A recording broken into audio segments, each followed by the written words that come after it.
Welcome back to Hammer stocks.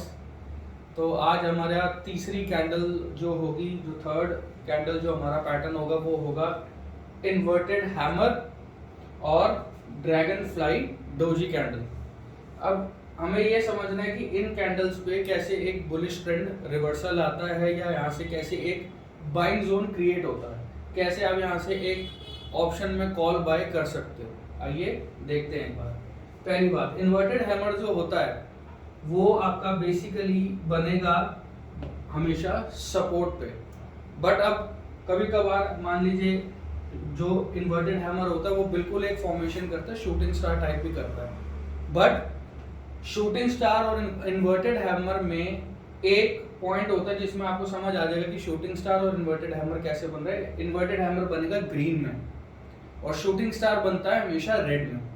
अगर inverted hammer यहाँ पे सपोर्ट पे आपका ग्रीन में कहीं बन रहा है और उसके बाद आप नेक्स्ट कैंडल की कंफर्मेशन का वेट करेंगे, अगर नेक्स्ट कैंडल आपको एक बुलिश ट्रेंड दिखा रही है और अगर नेक्स्ट कैंडल इन्वर्टेड हैमर की इस विक का हाई ब्रेक करती है, अगर इस विक के ऊपर अगर क्लोजिंग देती है वो कैंडल, तो आप यहां से एक ट्रेड में कॉल ऑप्शन को बाय करेंगे।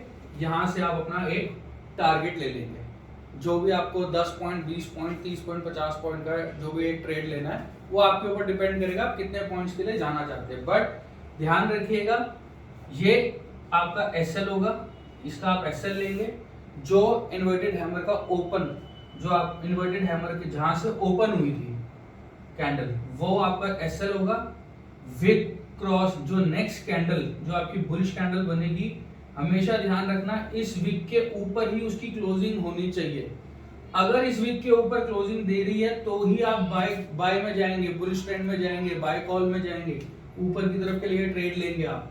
अगर इसके नीचे कहीं, इसके नीचे, इस वीक के नीचे अगर कोई छोटी बुलिश कैंडल भले बन रही है तो आप अगेन इसकी नेक्स्ट कैंडल का, बुलिश कैंडल की नेक्स्ट कैंडल का वेट करेंगे। जब तक इस वीक के ऊपर कोई कैंडल क्लोज नहीं करती है तब तक कॉल में आप नहीं जाएंगे, तब तक आप वेट करेंगे।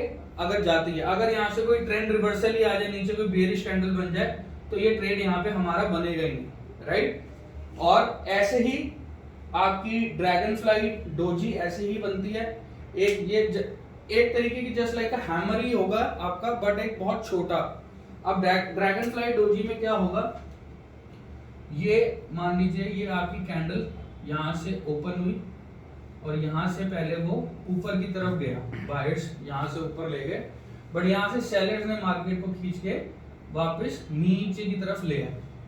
बट बायर्स की पोजीशन अच्छी होने की वजह से यहाँ पे अगर यहाँ पे बायर्स हैं सपोर्ट पे, अगर कहीं सपोर्ट पे डोजी बन रहा है, यहाँ पे अगर कहीं डोजी बन रहा है, यहाँ से अगर बायर यहाँ से ले जाके इसको और ड्रैगन फ्लाई डोजी वहीं बनता है अगर जहां पे कैंडल ओपन हुई थी अगर वहीं पे क्लोज हो रही है, तो इसका मतलब है यहाँ पे स्ट्रॉन्ग बायर हैं, स्ट्रॉन्ग बायर जोन ये बन रहा है आपका। यहाँ से भी आप एक नेक्स्ट बुलिश कैंडल का वेट करेंगे।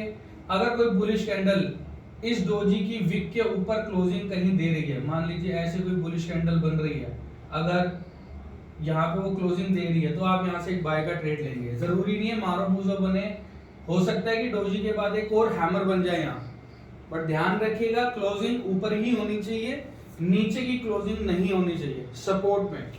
जैसे ही आपको दिखेगा कोई हैमर बन रहा है, अगेन डोजी बन रहा है, तो आप एक बुलिश कैंडल का हमेशा वेट करेंगे। बुलिश कैंडल की क्लोजिंग ऊपर होने के बाद ही आप एक ट्रेड में एंटर होंगे और आप अपने पॉइंट्स को वहां से ले सकते हैं। कितने पॉइंट्स के लिए आपको जाना, अगेन मैं आपको रिपीट करूंगा कि जो आपने डिसाइड करा है।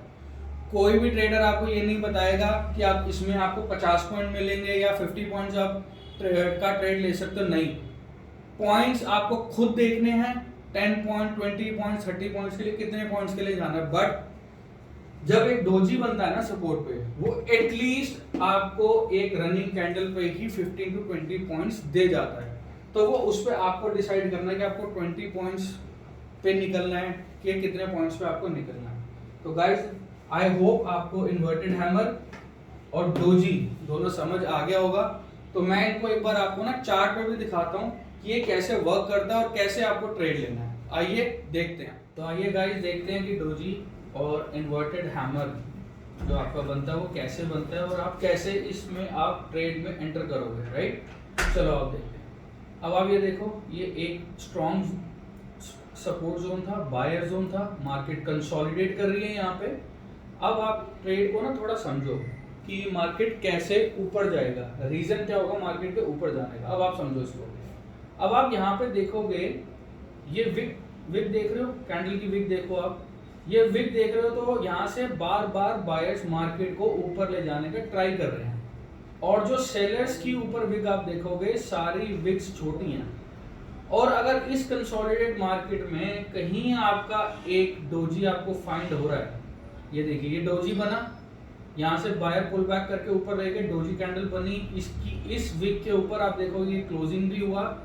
और यहाँ पे आप क्या करोगे, इस कैंडल की क्लोजिंग पे ही आप एंटर कर जाओगे। जैसे ये कैंडल क्लोज होगी, आप जो भी आपने कॉल ऑप्शन निफ्टी में ले रखा होगा, ये निफ्टी का चार्ट है गाइस, और ये मैं आपको बता रहा हूँ, आप इस कैंडल पे एंटर करोगे और यहाँ से आप देखोगे, यहाँ से आपका ट्रेड आ गया। इस कैंडल पे आपको आउट नहीं होना, बाहर नहीं आना, क्योंकि आपका जो एसएल है वो आपका इस वीक का लो है, राइट। ये इस वीक की क्लोजिंग आपका एसएल है, तो इस एसएल पॉइंट पे तो आई नहीं ना। तो अगर आप यहाँ पे एंटर कर रहे हो, अगर आपको एक एंट्री मिल गई है, तो यहाँ से आप ट्रेलिंग करो। ट्रेलिंग इन द सेंस आप यहाँ से अपने स्टॉप लॉस को बढ़ाते चले जाओ। जहां मान लीजिए आपने स्टॉप लॉस लगाया, फॉर एग्जांपल आपने कोई कॉल बाय करी है 100 रुपए में, कॉल आपकी चल रही है 110, तो स्टॉप लॉस कर दो 105 का, कि 5 रुपए तो आपके पास आएंगे ही आएंगे ट्रेड में, राइट। तो जैसे जैसे मार्केट ऊपर जाती रहेगी तो 105 के स्टॉप लॉस को ऊपर ले जाते रहो। अब यहाँ से अगर आप देखोगे तो ये अभी तक इसने आपका स्टॉप लॉस हिट नहीं करा, और इधर से आप देखोगे एक वन मूव बढ़िया ट्रेड आपको मिलता चला गया। यहाँ से आपने देखा कैसे डोजी में स्ट्रॉन्ग बाइंग आई और यहाँ से मार्केट ने अपना यहाँ पे एक बहुत बढ़िया टारगेट आपको दे दिया, राइट। और ऐसे ही इन्वर्टेड हैमर में वो होगा। ये देखिए ये गाइस, ये इन्वर्टेड हैमर बना, इन्वर्टेड हैमर के ऊपर इस कैंडल ने क्लोजिंग दी। आप इस कैंडल की क्लोजिंग होने के बाद आप बाइंग जोन में जाओगे, और अब आप ये देखोगे यहाँ पे एक हैमर भी बना, मतलब यहाँ पे काफी स्ट्रॉन्ग बाइंग जोन था। और उसके बाद अगर आप देखोगे यहाँ से आपको आपका ट्रेड क्लियर मिल रहा है, क्लियर मतलब कोई रोक ही नहीं सकता आपके इस ट्रेड को। यहाँ पे भी देखोगे, ये देखो आप, ये भी एक सपोर्ट जोन था, इन्वर्टेड हैमर बना, ऊपर कैंडल ने क्लोजिंग दी, यहाँ से आप अपनी एक एंट्री लोगे और एंट्री के बाद आपको यहाँ से आपका ट्रेड मिल गया। फिर देखोगे अब आप यहाँ पे, ये देखो ये एक डोजी बना, और यहाँ पे भी एक तरीके से आप देखोगे कि ये भी एक डोजी बना हुआ है, यहाँ पे भी एक बाइंग जोन है। यहाँ से मार्केट सेलर यहाँ से मार्केट को नीचे नहीं ले जा पा रहे, और अब आप ये देखोगे डोजी बना, इस कैंडल ने इस विक के ऊपर ही क्लोजिंग दी, आपने एंट्री ली और यहाँ से आपका क्लियर कट टारगेट आपको मिल गया, राइट। तो गाइस मेरा बताने का रीजन यही था कि बहुत लोग जो है फॉलो करते कि टिप्स पे, आप टिप्स पे ना जाके आप इस चार्ट को देखो, सपोर्ट एंड रेजिस्टेंस जोन को समझो, उस सपोर्ट पे कौन सी कैंडल बन रही है आप उसको समझो।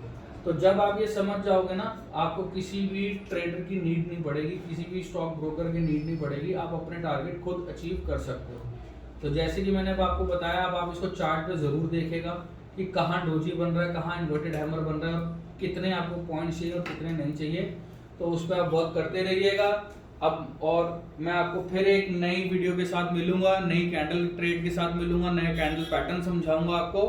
तब तक के लिए हमारे चैनल हैमर स्टॉक्स पे बने रहिए, और हाँ, लाइक, सब्सक्राइब और शेयर करना ना भूलिएगा। Thank you.